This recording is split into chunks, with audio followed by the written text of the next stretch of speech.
बहुत समय पहले एक वीरपुर नाम का गांव था।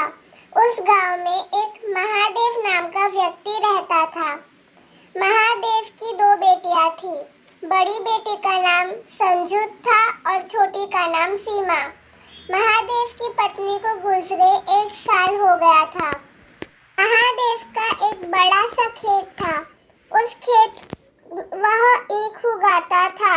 रात को महादेव उस खेत में ही रहता था ताकि उसकी फसल को कोई जानवर ना खा ले। एक बार रात को महादेव उस खेत में आराम से लेटा था। आधी रात को वहां एक औरत आई। महादेव को लगा कि संजू आई है पानी लेकर। महादेव ने उस औरत को बोला कि संजू मेरा पैर दबा दे, थोड़ा दुख रहा है।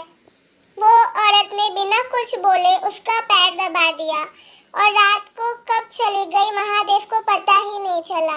अगले दिन घर जाकर महादेव ने संजू से पूछा कि रात को तुम मेरा पैर दबाकर मुझसे बिना कुछ बोले कहाँ क्यों चली गई थी। संजू ने बोला, पिताश्री मैं तो रात को खेत में आई ही नहीं। महादेव सोच में पड़ गया, तो रात को कौन आया था। 2 दिन तक वो औरत महादेव के पैर आधी रात को दबाकर चली जाती थी। महादेव ने ये बात अपने एक मित्र को बताया। उसके मित्र ने बोला कि मुझे लगता है कि वह स्त्री एक चुड़ैल है। महादेव तू एक काम कर, अगर आज वो स्त्री आई तो तू उस स्त्री के थोड़े बाल काट लेना। रात को जब वो स्त्री आई तो महादेव ने उस स्त्री के बाल चुपके से काट लिया और उस बाल को एक घड़े में रख दिया। वो स्त्री तुरंत एक चुड़ैल से इंसान में बदल गई। वो स्त्री कोई और नहीं, महादेव की मरी हुई पत्नी थी।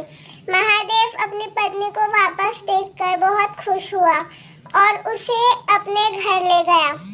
वो स्त्री महादेव के साथ रहने लगी थी। कुछ सालों बाद संजू की शादी पड़ी।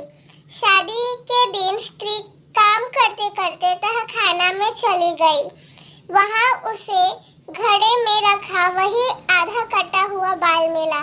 जैसे ही उसने वह बाल को हाथ में लिया तो वह स्त्री फिर से चुड़ैल बन गई और पता नहीं कहाँ गायब हो गई और आज तक लौटकर वापस भी कभी भी नहीं आई।